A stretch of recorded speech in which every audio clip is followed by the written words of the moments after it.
נעשה ונצליח ובאהבתו נפריח, השם שפתי תפתח ופי יגיד את תהילתך. Le cours qu'on va faire Be'ezrat Hashem comme prévu sur les 10 jours de pénitence, on est quelques heures avant Yom Kippourim. C'est rapporté dans le prophète Yeshaya, chapitre Nun-Hei, Pasuk Vav. Dirshu Hashem bimatseo, cherchez Hashem, car il est là. Kir'u, appelez-le biyoto karov, car il est très proche de nous. Ici, le prophète il parle de quel jour qu'Hachem il est là, qu'Hachem il est proche de nous. C'est pendant les 10 jours de pénitence, c'est entre Rosh Hashanah et Yom Kippourim. C'est rapporté aussi dans Midrash Vaikra Rabbah que c'est bien de lire le Tehillim 27, depuis Rosh Chodesh Elul jusqu'à Hoshana Rabbah. Pourquoi? Parce que dans le Tehillim 27, Chav Zayin, là-bas on parle Ori, c'est Rosh Hashanah, Ish'i, Yom Kippour, Sukkot, c'est Yom Sukkot, c'est la fête des Sukkot.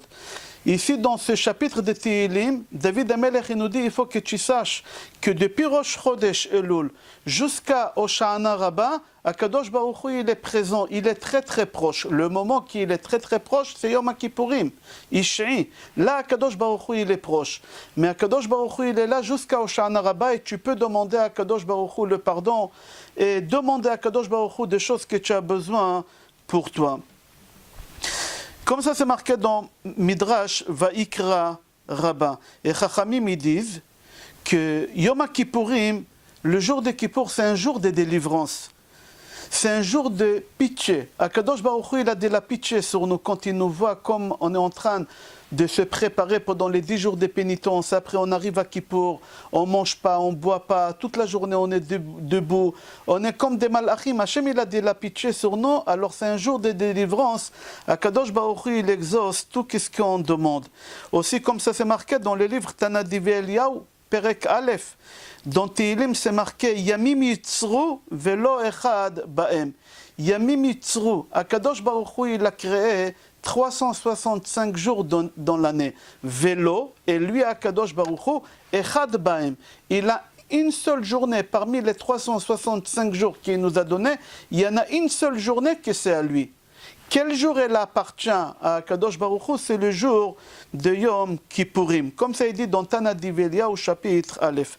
Gaon Mevilna dit il faut que tu saches qu'il y a un écart entre le jour de l'année solaire et entre le jour de l'année lunaire. L'année solaire, c'est 365 jours, et l'année lunaire, il y a 355 jours. Il y a 10 jours d'écart entre les deux. Et les 10 jours qui complètent des jours de l'année lunaire au solaire, c'est les 10 jours de pénitence. C'est-à-dire que les 10 jours de pénitence qu'on est en train de traverser depuis Rosh Hashanah jusqu'à Yom Kippour inclus, c'est des jours qui sont très importants pour l'année qu'elle va arriver. Comme c'est dit à Gaon Mevilna. Et c'est rapporté aussi dans Psikta Rabbati. Amar Akadosh Baruch Hu l'Israël. Akadosh Baruch Hu, il a dit au peuple d'Israël, si vous allez faire tchouva pendant les 10 jours de pénitence entre Rosh Hashanah et Yom Kippourim, et vous allez arriver propre devant moi le jour de Yom Kippourim, il aura dit à Hachem, même si vous avez fait des péchés toute l'année, tellement de péchés que vous avez pu remplir de la terre jusqu'au ciel des péchés, je vous pardonne. Si vous allez vous préparer pendant les 10 jours de pénitence, même si vous avez fait tous les péchés du monde, même si vous avez transgressé chaque péché 1000 fois, je vous pardonne si vous arrivez devant moi le jour de Kippour propre. C'est marqué aussi dans Yaharot Dvash, et aussi c'est rapporté dans le livre Shem Mishmuel, que les 10 jours de pénitence, c'est des jours qui sont tellement remplis de miséricorde, et c'est pour cela, Bil'am, il n'a pas pu maudire les béné Israël. Dans Sefer Bamidbar, il y a là-bas une paracha qui s'appelle Parashat Balak, et c'est rapporté là-bas dans chapitre 23, Pasuk 21, Chav Gimel, Pasuk Chaf Aleph, que Balak appelle Bil'am pour maudire les béné Israël. Parce que la personne qu'elle savait bien maudire à l'époque, et quand il maudissait quelqu'un, ça marchait bien, c'était Bil'am. Et Balak, il voulait maudire les béné Israël. Alors Balak appelle Bil'am et il lui dit, viens maudire les béné Israël. Alors Bilam dit à Balak, le meilleur moment de maudire les béné Israël, c'est entre Rosh Hashanah et Kippour. Pourquoi? Parce qu'entre Rosh Hashanah et Kippour, c'est les jours qu'Akadosh Baruch Hu, il juge les béné Israël. Et c'est des jours qu'Akadosh Baruch Hu, il est en colère. Midat adin sholetet ba'olam. La rigueur, elle est là. Puisque la rigueur, elle est là, alors la malédiction que je mettrai sur le peuple juif, elle va marcher. Mais le problème, que Bilam, il s'est trompé sur toute la ligne. Parce que les 10 jours de pénitence, au contraire, c'est les jours des Rachamim. On l'appelle Yemei HaRachamim ve'Aselichot, c'est les jours des pardons, c'est les jours de miséricorde. Akadosh Baruch Hu, il ne s'énerve pas pendant les 10 jours de pénitence. Il ne s'énerve pas du tout. Et là, quand Bilam, il n'arrive pas à maudire les béné Israël, alors Balak, il lui dit, comment ça se fait que tu n'arrives pas à maudire les béné Israël? Regarde là-bas, dans chapitre 23, pasuk 21, c'est marqué là-bas, Lo yivit aven beYaakov, velo ra'a amal b'Israël. Adonai Elohe Amo, Utroat Melech Bo. C'est quoi Utroat Melech Bo? Troa, c'est le chauffard. Bilam dit à Balak, je ne savais pas qu'au moment que les béné Israël, ils sentent le chauffard, alors Akadosh Baruch Hu, il se lève de son trône de rigueur, et il va s'asseoir sur le trône de miséricorde pendant les 10 jours de pénitence, inclus le jour de Kippour, je ne savais pas ça. Alors la malédiction, elle ne peut pas marcher. Pourquoi? Ou Troat Melech Bo. C'est le jour que les béné Israël, ils font le Troa au roi de rois, à Akadosh Baruch Hu. Dans le livre Tzniff Melucha, c'est marqué que pendant les 10 jours de pénitence, qui est assis autour, qui c'est ce tribunal qui s'assiège? Qui c'est ce tribunal-là? Alors il dit dans le livre Tzniff Melucha que pendant les 10 jours de pénitence, le tribunal céleste, c'est les Malachim. Mais le jour de Kippour, les Malachim, ils ne sont pas là. C'est Akadosh Baruch Hu qui nous juge seul. Nisgav levado. Akadosh Baruch Hu, il est assis seul. La question qu'il pose, pourquoi les Malachim ne jugent pas avec Hachem le jour de Kippour? Pourquoi les Malachim? Certes, Akadosh Baruch Hu, il est miséricorde, Akadosh Baruch Hu, il est Rahman, Kulom ale Rachamim. Mais pourquoi les Malachim ne sont pas là? Alors lui, il donne une très belle réponse. Il dit pour la simple raison que le jour de Kippour, Akadosh Baruch Hu, il juge les personnes en même temps leur acte et la pensée. Qu'est-ce qu'ils ont pensé et l'acte qu'ils ont fait. Des fois, ça peut arriver que tu fais une mitzvah, mais en même temps, tu penses à une avera. Et des fois, tu fais une avera et tu penses à une mitzvah. Je donne un exemple.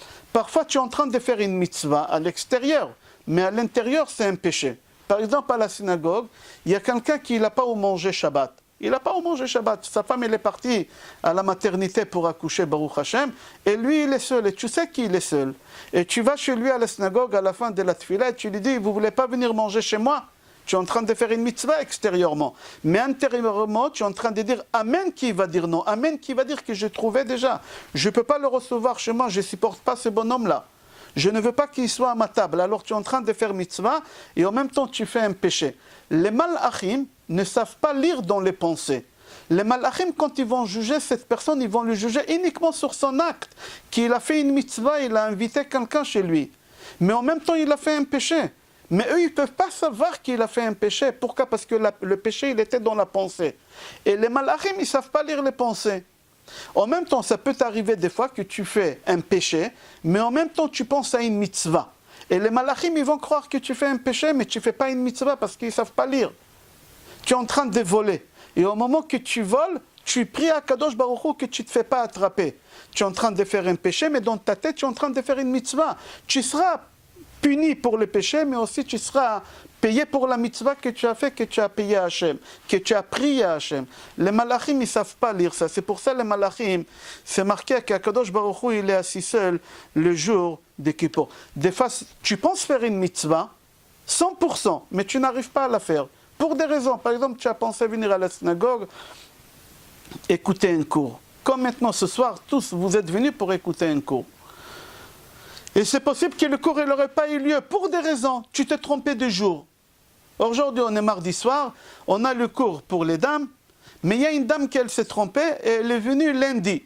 Et elle a pensé pour faire une mitzvah, pour écouter un cours de Torah. Mais là, vous êtes venu, vous m'avez trouvé, alors vous avez fait la mitzvah à 100%.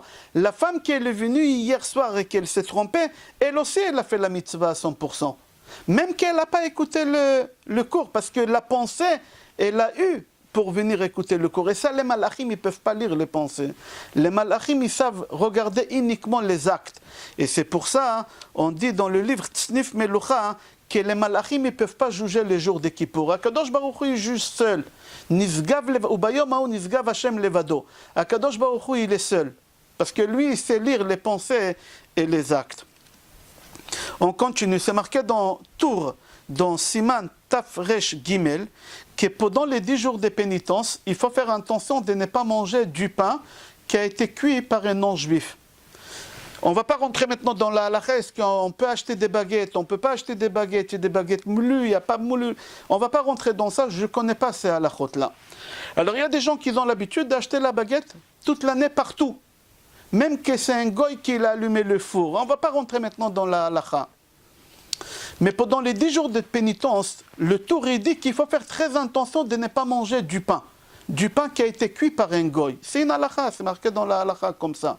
Il faut faire très attention. Certes, toute l'année tu ne fais pas attention, mais pendant les 10 jours, il faut faire très attention. Pourquoi? Lui, il ne donne pas des raisons. Mais Rav Isaac Sar, il donne une très belle réponse. Il dit, au moment que Nebuchadnezzar, il a choisi des enfants juifs, il a demandé à un des responsables, on l'appelle Meltsar, Sarah Mashkim, il lui a demandé au Meltsar de donner à ces enfants juifs-là à manger de la nourriture de haute qualité. Comme lui il mange, il faut leur donner à manger. Pourquoi? Parce qu'il s'est dit que le cerveau juif, c'est un cerveau très développé par rapport aux autres cerveaux. Alors il a dit, en plus, si on va donner à un enfant juif manger de la nourriture de haute qualité, certainement il va devenir encore beaucoup plus intelligent. Il n'a rien compris que la sagesse, elle vient de deux choses, de la nourriture cachère et des études de la Torah. C'est ça qui fait le cerveau juif, qu'il est différent de tous les autres cerveaux, qu'il est très clair. Il n'a pas compris, mais lui, il a cru qu'on est né comme ça. Alors lui, il a dit à son responsable de la cuisine, voilà, j'ai pris 50 enfants, tous ces 50 enfants, pendant des années, tu leur donnes à manger de la nourriture. Ils étaient encore petits, ils avaient 12 ans. Tu leur donnes de la nourriture que moi je mange. La même viande, tout la même chose. Comme ça, quand ils vont grandir, je vais les nommer comme ministres. C'est des cerveaux juifs. Je vais les nommer comme des ministres. Parmi ces 50 enfants, on a eu là-bas 4 enfants qui sont très connus. Daniel, Hanania, Mishaël et Azaria. Daniel, il est parti voir le responsable. Il a dit, je te demande s'il te plaît, il ne faut pas nous donner à manger de la nourriture pas cachère. Non, on ne peut pas manger ça. Donne-nous à manger du blé, des petits pois, des choses qu'on a le droit de manger dans la cacheroute, qu'il n'y a pas de problème. Mais il ne faut pas nous donner à manger pâte gâte. C'est quoi pâte gâte? Pâte gâte, du pain. Non, surtout, il ne faut pas nous donner du pain. Il n'a pas dit surtout, il ne faut pas nous donner de la viande. Il a dit surtout, il ne faut pas nous donner des pâtes gâtes. Il faut comprendre c'est quoi pâte gâte. Pâte gâte, c'est le pain. On ne veut pas manger du pain. Alors il dit Rav Isaac Sar, il dit, tu sais pourquoi il a mis le zi sur le pain? Pour la simple raison qu'il lui a dit, pendant 10 jours tu ne nous donnes pas à manger, tu vas nous tester. C'est-à-dire quoi tu vas nous tester? Parce que le ministre, il a dit, je ne peux pas ne pas vous donner à manger comme tout le monde. Après le roi, il va voir que vous êtes pâle, que vous mangez que des légumineuses, vous mangez que des petits pois, vous mangez que des choses comme ça. Il a dit non, on va rester toujours en bonne santé. Teste-nous pendant 10 jours. Et pendant 10 jours, il leur a donné à manger que des choses qu'ils pouvaient manger. Ils n'ont pas mangé le pain, ils n'ont rien mangé. Alors il dit, Rav Isaac Sar, il dit, tu sais pourquoi il a demandé pendant 10 jours de les tester? Parce que ces 10 jours-là, c'était les 10 jours de pénitence. C'était les jours entre Rosh Hashanah et Kippour. Et Daniel, Hanania, Mishaël et Azaria, ils ont dit, c'est lui qui fait attention de ne pas manger du pain qui a été cuit par un goy, il aura des miracles. Alors eux, ils ont dit, c'est sûr qu'on aura des miracles si on ne va pas manger du pain qui a été cuit par un non-juif. Et c'est exactement ce qui s'est passé. Ils n'ont pas mangé pendant les 10 jours du pain qui a été cuit par un non-juif. Ils n'ont pas mangé. Et Baruch Hashem, ils ont réussi. Ils étaient sélectionnés parmi tous les 50 enfants. Qu'est-ce que ces 4-là? Et surtout, il faut faire attention qu'ils n'ont rien mangé comme tout le monde. Et le roi, il ne savait pas cette chose-là.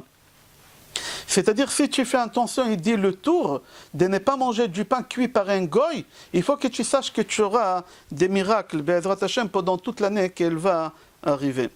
On va continuer dans Orach Chaim Shulchan Aruch, le Rama. le Rama dans Siman Tafresh Yud, Seif Dalet, il dit, on a l'habitude, les jours des Kippour, d'être habillé avec des habits blancs. Être habillé tout blanc. Nous, on a l'habitude de mettre la tunique blanc. En arabe marocain, ça s'appelle la djellaba. En yiddish, ils appellent ça kittel. Chacun comme il l'appelle, mais on est habillé tout blanc, avec une robe toute blanche. Pourquoi? Pour ressembler aux anges, qui sont tout blancs. Et il y en a qui restent debout aussi toute la journée pour ressembler aux anges, que les anges, ils sont debout tout le temps. C'est marqué dans Mishnah Brura, tout ça pour ressembler à des malachim. Mis à part ça, il dit le Mishnah Brura, c'est pour ça le jour des Kippour, on dit tous à voix haute, après qu'on a dit Shema Israël Hashem Elokeinu Hashem Echad, on dit Baruch Shem Kevod Malchuto Leolam Vaed. Normalement, ce pasouk-là, on ne le dit pas à voix haute. Toute l'année, on lui dit à voix basse, chacun pour lui. Mais à Kippour depuis, l'El Kippour depuis, Arvit, veille de Kippour, et aussi le lendemain à Shachrit, on va dire Baruch Shem Kevod Malchuto, toute la synagogue à voix haute. Pourquoi? Parce que c'est un chant que les malachim ils chantent à Hachem. Et comme nous on est comparé à des malachim, on ne mange pas, on ne boit pas, on est habillé en blanc, on est debout comme les malachim, alors on crie aussi comme les malachim à voix haute, Baruch Shem Kevod Malchuto Leolam Vaed. La question qu'elle se pose, d'où on a eu ce pasouk-là? Qui nous a donné ce pasouk-là? Alors il y a une midrash et il y a un Gemara. On va commencer par la Gemara. C'est rapporté dans Gemara Psachim, page Nunvav, Amoud Aleph, Rabbi Shimon ben Lakish Omer, בשעה שקיבץ יעקב אבינו בניו לפני מותו, ורצה לגלות להם קץ הימים, ונסתלקה ממנו השכינה, ולא יכל לגלות. ושאל את בניו, שמא חס ושלום יש פסול במיתתי כאברהם אבינו, שיצא ממנו ישמעאל, ואבי יצחק שיצא ממנו עשיו. ענו לו בניו, שמע ישראל, אדוני אלוהינו אדוני אחד. ענה אחריהם יעקב, ברוך שם כבוד מלכותו לעולם ועד. Je traduis cette Gemara. Gemara Psachim, page Nunvav. Rabbi Shimon ben Lakish dit, au moment qu'Yaakov Avinu, il était en train de quitter ce monde, avant de mourir, il a voulu dévoiler à ses enfants la date quand est-ce que le Mashiach va venir. Il voulait leur dévoiler. Mais au moment qu'il voulait leur donner la date quand est-ce que ça va être la fin des temps, Akadosh Baruch Hu, il lui a pris ça, il lui a fait oublier. Et il n'a pas pu continuer à parler, leur dire la date. Alors tout de suite, il a regardé ses enfants, il leur a dit, est-ce que c'est possible que parmi mes enfants, il y a un enfant qui n'a pas pris le droit chemin, comme mon grand-père, il avait son fils Ishmaël qui n'a pas pris le droit chemin, ou comme mon père Yitzhak, qu'il a eu un enfant qui s'appelait Esav, qui n'a pas pris le droit chemin. Peut-être parmi vous aussi, il n'y a pas l'union. Il y a entre vous une dispute, il y a la guerre. C'est ça qui m'empêche à vous donner le secret. Les enfants, ils lui disent, Shema Israël, écoute Israël. Leur père, il s'appelait Israël, Akadosh Baruch Hu, il a dit à Yaakov, Velo ikare ot shimcha Yaakov, ki im Israël, ki sarita im malachim. Akadosh Baruch Hu, il a dit, tu t'appelles plus Yaakov, tu t'appelles Israël. Alors les enfants, ils lui disent, papa, Shema Israël, écoute Israël, ils l'ont appelé par son prénom. Adonai Elohenu, Adonai Echad. Comme pour toi, Akadosh Baruch Hu, il est seul et unique, comme ça entre nous, il y a l'union. Alors le père, quand il entend ça, qu'est-ce qu'il fait? Il répond tout de suite, il leur dit, Baruch Shem Kevod Malchuto Leolam Vaed. C'est lui qui, Yaakov Avinu, c'est lui qui l'a dit, Baruch Shem Kevod Malchuto Leolam Vaed. Comme ça, la Gemara est dit dans Psachim. Pourquoi il a dit Baruch Shem Kevod Malchuto Leolam Vaed? Parce que eux, quand ils ont fait Shema Israël, Hachem, quand ils ont dit le nom de Hachem, ils ont dit le Shem Hachem à Mefourash, ils ont dit le vrai nom de Hachem, qui se compose de 72 lettres. Et quand le Kohen Gadol au Beth Amikdash, le jour des Kippour, il disait le nom de Hachem, le vrai nom de Hachem à Mefourash, והיו כל העם שומעים וקוראים על ברכיהם ואומרים ברוך שם כבוד מלכותו לעולם ועד. Au Beth Amikdash, quand les Bnei Israël ils entendaient le Kohen Gadol, quand il était au Kodesh HaKodashim, dire, prononcer le vrai nom de Hachem, quand il finissait, tous les Bnei Israël, היו קוראים ומשתחווים ואומרים ברוך שם כבוד מלכותו. Eux, ils disaient aussi, lui, Yaakov, il vient d'entendre le vrai nom de Hachem, quand le Kohanim, il disait au Beth Amikdash, alors il a dit, comme eux à l'époque ils disaient Baruch Shem Kevod Malchuto Leolam Vaed, moi aussi j'ai dit Baruch Shem Kevod Malchuto Leolam Vaed. Comme ça c'est rapporté dans Gemara. Dans le Midrash, Chachamim ils disent autre chose. Dans le Midrash dit, dans Midrash Dvarim Rabba, il dit comme ça, Besha'a sha'ala Moshe Rabbeinu lamarom. Au moment que Moshe Rabbeinu il est monté au ciel pour nous ramener l'étape de la loi, il a entendu les malachim chanter à Hachem un chant. Les malachim, ils avaient un chant, ils chantaient à Hachem. Et ça faisait plaisir à Hachem d'entendre ce chant-là. C'est quoi le chant? Baruch Shem Kevod Malchuto Leolam Vaed. Moshe Rabbeinu, il a vu que ça faisait tellement plaisir à Hachem ce chant, il a volé. C'est-à-dire quoi? Il a volé, il l'a gardé dans sa mémoire. Et quand il a descendu, il a donné au béni Israël. Il leur a dit, voilà, Baruch Shem Kevod Malchuto. Mais dites-le tout le temps à voix basse. Pourquoi à voix basse tout le temps? Pour la simple raison que j'ai volé ça. Et quand, je donne un exemple. C'est pas moi, le Midrash, je donne un exemple. Il y a quelqu'un qui travaille chez le roi et il a volé des bijoux de la reine. Et ce voleur-là qui travaille chez le roi, il a volé les bijoux de la reine et il a donné à sa femme. Est-ce que sa femme, elle va mettre ces bijoux-là et elle va y aller à une soirée que le roi il va donner? Non. Pourquoi? Parce que tout de suite, ils vont repérer le vol. La même chose, non, on ne peut pas crier à voix haute, Baruch Shem Kevod. Après, ils vont repérer qu'on a volé ces champs-là.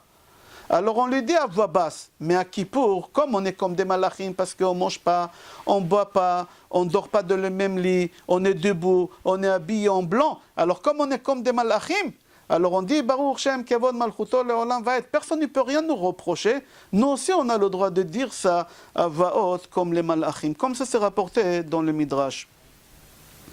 Dans Shulchan Aruch, Or HaChaim, Siman Taf Resh Vav, c'est rapporté là-bas un siman entier qui, avant Kippour, on est obligé d'aller demander pardon à celui qu'on a blessé. Si tu as blessé quelqu'un, tu es obligé d'aller demander pardon à cette personne. Parce que tant que tu n'as pas demandé pardon à la personne, ça ne sert à rien d'aller demander pardon à Hachem. Si tu as fait du mal à quelqu'un, tu as fait du mal à cette personne, tu dois lui demander à lui pardon. Et là-bas, Maran Shulchan Aruch, il écrit un siman entier. Et il dit, tu dois partir chez cette personne 3 fois. Même s'il ne veut pas une 2e fois, 3e fois. Et si tu vois qu'il ne veut pas, tu dois lui envoyer 3 personnes pour essayer de le convaincre, de lui expliquer que c'est veille de Kippour, que je regrette comment je me suis comporté, j'ai fait une erreur, pardonne-moi. Là-bas, le siman il dit, tout ça, ça c'est avec un copain que tu as fait ça. Mais si c'est avec ton rave, tu dois aller demander plus que 3 fois. Et tu ne peux pas envoyer 3 personnes, tu dois envoyer 10 personnes. C'est encore beaucoup plus grave. Alors il dit comme ça, qu'on doit demander pardon à ses amis, à ses rabbanim, à tout son entourage, il faut demander pardon. Et dans le livre maintenant, Traim, il pose une question, il dit, je ne comprends pas, le Tour et Maran, jamais ils ont parlé d'Ilchot Tshuva. Ce n'est pas de leur habitude de marquer des halachot, des Tshuva, comme ici, dans ce siman-là, Taf Resh Vav. Normalement, c'est lui qui parle de chapitre de Tshuva, c'est le Rambam, le Maïmonide, il parle. Comment ça se fait qu'ici, eux, ils marquent un siman entier, un chapitre entier, qu'il faut demander pardon à l'autre, avant Kippour. Mais ce n'est pas leur genre à eux, ni autour, ni Maran, Shulchan Aruch. Venez, on va essayer de comprendre pourquoi. Il faut savoir qu'à Kippour, on dit Ki ata solchan l'Israël ou mochlan le shifte yeshurun. C'est quoi ce passage qu'on dit à Kippour pendant la prière? Alors on dit comme ça, Ki ata solchan l'Israël, toi, Kadosh Baruch Hu, tu pardonnes au béné Israël. De quel péché on parle ici? Ici on parle de péché de Vaudor. Les béné Israël, ils ont fait le Vaudor, alors on demande pardon à Hachem chaque Kippour pour le Vaudor. Pourquoi? On va expliquer tout à l'heure. Ou mochalan le shifte yeshurun, et tu pardonnes aux tribus. Sur quel péché on parle? De la vente de Yosef. Alors la première partie de passage qu'on parle ici de Vaudor, et l'autre partie on parle ici de quoi? De la vente de Yosef. Pourquoi chaque Kippour on répète la vente de Yosef et le Vaudor? Pour la simple raison, c'est rapporté dans Gemara Sanhedrin, page Kouf Bet Amoud Aleph, Amar Rabbi Yitzhak. Rabbi Yitzhak il dit, il faut que tu saches, je vais dire cette Gemara par cœur. Là-bas la Gemara dit, il faut que tu saches, chaque fois quand tu as une épreuve dans ta vie, que tu as une souffrance, alors il faut que tu saches que là-bas, il y a 99% à cause de tes actions et 1% c'est à cause ou des péchés de la vente de Yosef ou des péchés de Vaudor. Il y a 2 péchés qu'Akadosh Baruch Hu ne nous a pas pardonné à 100%. Akadosh Baruch Hu nous a pardonné de ne pas nous punir tout de suite à l'époque. Moshe Rabbeinu il a obtenu le pardon. Salarti kidvarecha, mais de ne pas le punir sur le champ. Mais Akadosh Baruch Hu il a dit à Moshe Rabbeinu la punition de Vaudor, il va être étalé jusqu'à la fin des temps. Et parmi tout le peuple juif, chaque juif, quand il a une épreuve, il y a là-bas 1% ou du veau d'or ou de la vente de Yosef. C'est les deux péchés qu'Hachem jamais nous a pardonnés. Comme ça, là-bas, la Gemara dit. Là-bas, la Gemara, elle continue, il dit, il faut que tu saches que la vente de Yosef, c'est le péché de quoi? C'est le péché entre homme et homme. Et le veau d'or, c'est le péché entre homme et Hachem. Parce qu'il y a deux sortes de péchés. Quand tu prends l'étape de la loi, on a l'étape de la loi droite et celle de gauche. Celle de droite, c'est entre l'homme et Hachem. Et celle de gauche, c'est entre l'homme et l'homme. N'est pas volé, n'est pas tué, c'est entre l'homme et l'homme. Et les deux péchés qu'Hachem jamais nous a pardonnés, qui en souffrent jusqu'à aujourd'hui, et c'est pour ça jusqu'à aujourd'hui, chaque Kippour, on dit à Kadosh Baruch Hu, ki ata solchan l'Israël, ou mochlan le shifte Yeshurun, Hachem, tu pardonnes au béné Israël sur le péché qu'ils ont fait, le veau d'or. C'est quoi? C'est le veau d'or entre l'homme et Hachem. Le veau d'or, c'est l'étape de la loi de droite, Anoché Hachem Elohecha, lo yelecha, c'est à droite. Et à gauche, n'est pas volé. C'est quoi n'est pas volé dans l'étape de la loi? C'est pas n'est pas aller dans une épicerie et voler. Regarde Rashi. Rashi dit, ce n'est pas kidnapper quelqu'un et tu le vends et tu prends de l'argent. C'est ça qu'est-ce qu'ils ont fait. Shifte Yeshurun, les tribus, ils ont kidnappé Yosef et ils l'ont vendu. Pour 20 pièces, ils ont distribué entre eux. Chacun, il a pris 2 pièces pour acheter des chaussures. Et c'est pour ça qu'ils ne met pas des chaussures. Une des raisons pourquoi on ne met pas des chaussures. Il continue le livre Meshech Chochma, il ramène au nom de Midrash Shochar Tov, Rav Avin dit, Bechol dor vador, Meshalmim al chet mechirat Yosef vechet ha'egel. Toutes les générations on paye, et c'est pour ça à Kippour on demande à Kadosh Baruch Hu, chaque Kippour, on demande à Hachem de nous pardonner sur la vente de Yosef et aussi sur le veau d'or. Le Zohar HaKadosh, il dit quelque chose, on va changer un peu de direction et après on va faire un résumé. Si tu as un stylo, marque. Le Zohar HaKadosh, il parle des mots qui s'appellent Ashan. Comment ça s'écrit Ashan? Aïn, Shin et Nun final. Le Zohar HaKadosh, il parle avec un code. Il dit, il faut que tu saches que le mot Ashan, Aïn, Shin, Nun, ils se rencontrent tous à un moment donné, en même temps, au même endroit. C'est quoi Ashan? Alors il dit, Aïn, c'est Olam, le monde. Shin, Shana. Shana, c'est le calendrier. C'est une date. Et Nun, c'est Nefesh, Neshama. Neshama, Neshama, c'est quelqu'un. Chaque juif, il a une Neshama. Et il dit ces 3 choses, ils vont se rencontrer dans le même endroit, dans le même jour et dans la même personne. Quand est-ce le jour de Kippour?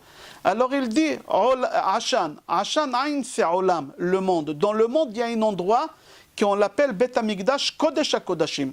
Kodesh HaKodashim, quand on dit Ashan, Aïn, Olam, Olam, un endroit, c'est Kodesh HaKodashim. Shin, c'est Shana. Dans l'année, on a un calendrier. Dans le calendrier, il y a une date. La date, c'est Yom HaKippourim. Et Neshama, c'est une personne qui va rentrer à cette date-là, dans cet endroit. C'est qui? C'est le Kohen Gadol, il est le plus pur au monde, dans le jour le plus pur de l'année, et dans l'endroit le plus pur du monde, que c'est Kodesh HaKodashim. Et c'est marqué là-bas, dans le Zohar HaKadosh, quand le Kohen Gadol est rentré au Kodesh HaKodashim, on l'a habillé avec des habits qui valaient très cher. Il dit, le Zohar HaKadosh, aussi c'est rapporté dans la Gemara, Elef ushmona meod zuz, c'est une somme astronomique. On lui fabriquait des habits qui coûtaient très très cher. Pourquoi des habits aussi chers? C'est pas pour lui donner de la valeur, c'est uniquement pour qui ils sont, que les habits ils sont lourds, qui sont le poids qu'il porte sur lui, que tout le peuple d'Israël, il attend de lui qu'il va leur ramener le pardon. Parce que tout le travail de Kippour, c'est le Kohen qui le faisait au Kodesh HaKodashim, au Bet Hamikdash. Et tous les béné Israël, ils attendaient à l'extérieur, ils attendaient qu'il leur ramène le pardon. Ils attendaient la chante shel Zehorit, ils attendaient que cette langue, que ce morceau de coton en forme d'une langue qui était rouge, elle se transforme en blanc. Elle était rouge et ils ont eu un miracle.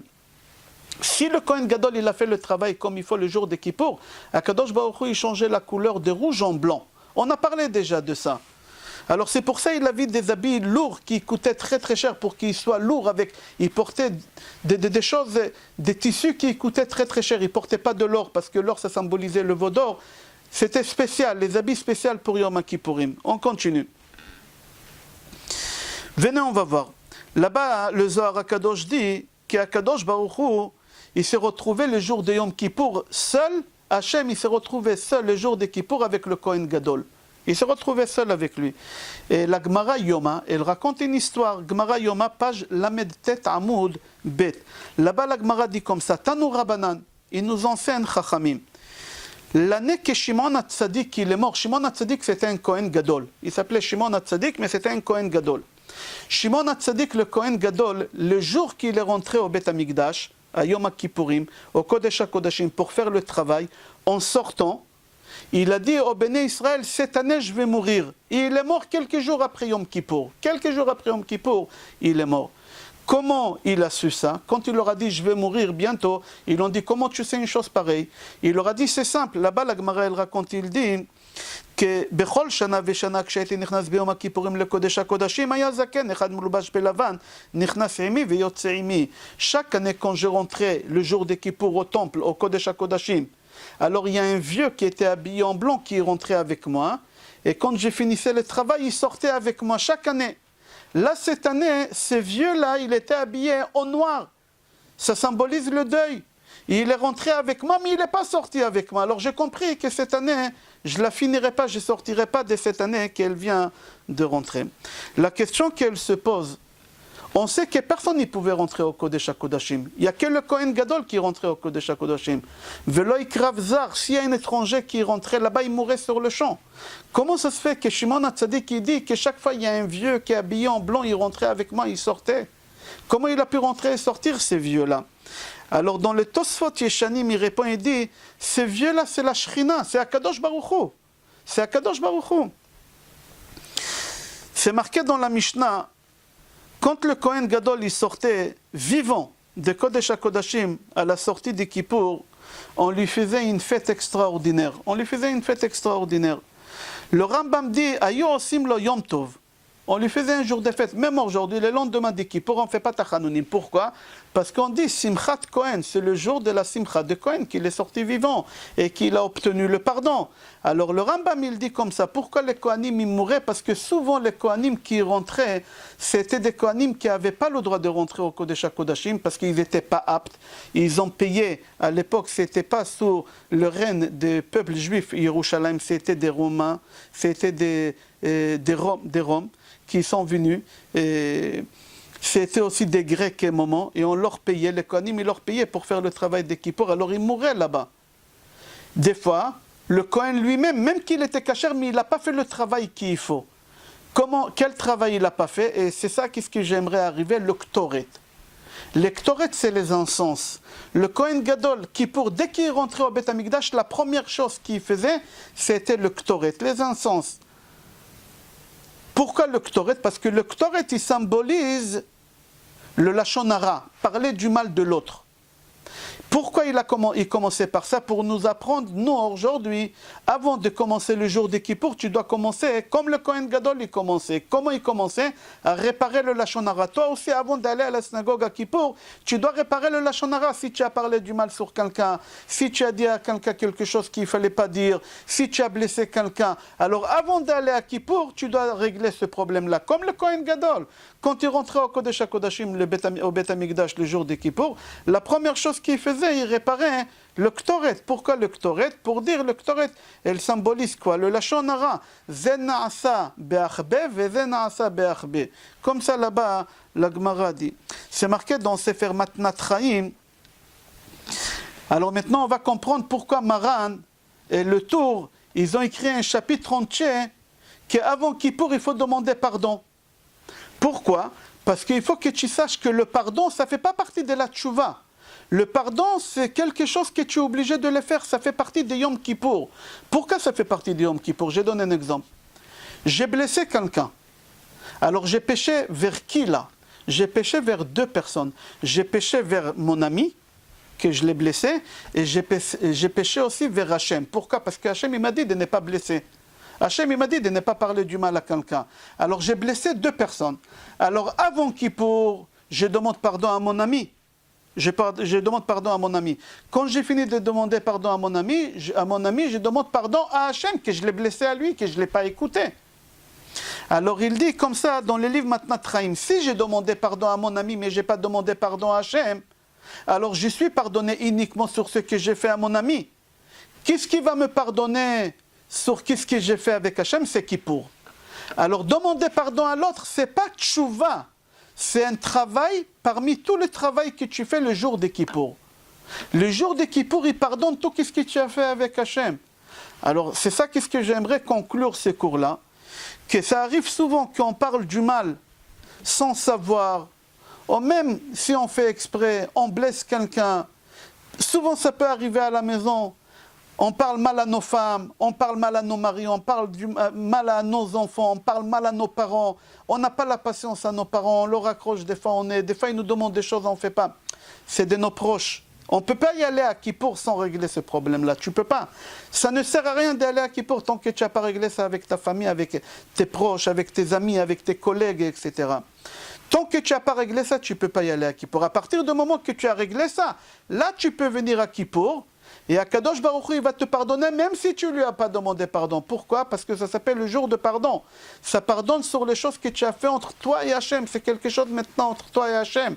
Qu'est-ce que tu as fait entre toi et ton ami? Tant que tu n'as pas demandé pardon à Hachem, il ne va pas te pardonner.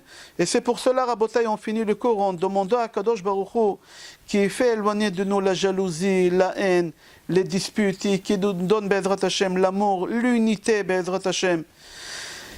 Et qu'on arrivera à Kippour comme les malachim, ils ne font pas de fautes. Nous aussi, on va arriver à Kippour devant Akadosh Baruch Hu sans péché propre. Be'ezrat Hashem. Shana Tova.